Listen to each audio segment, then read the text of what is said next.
أعوذ بالله من الشيطان الرجيم. بسم الله الرحمن الرحيم.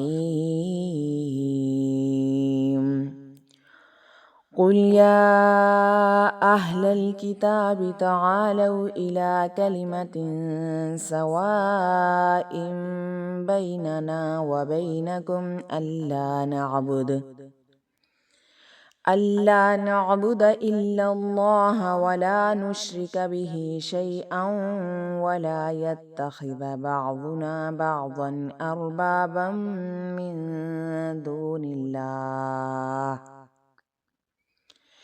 فإن تولوا فقولوا اشهدوا بأننا مسلمون. يا أهل الكتاب لم تحاجون في إبراهيم وما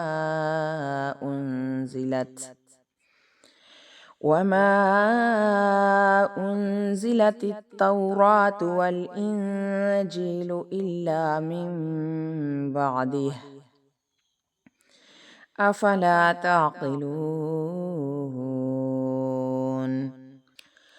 ها أنتم هؤلاء حاججتم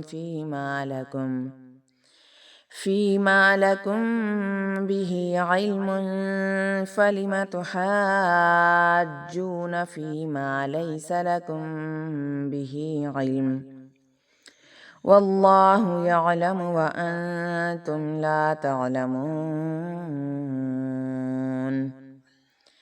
ما كان إبراهيم يهوديا ولا نصرانيا ولكن كان حنيفا مسلما وما كان من المشركين.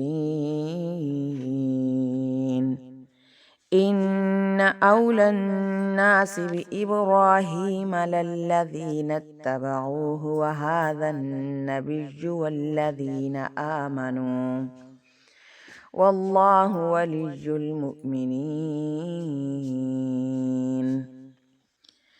ودت طائفة من أهل الكتاب لو يضلونكم وما يضلون إلا أنفسهم وما يشعرون.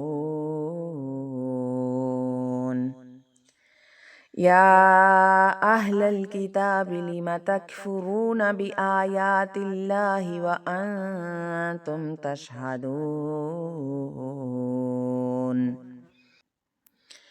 يا أهل الكتاب لم تلبسون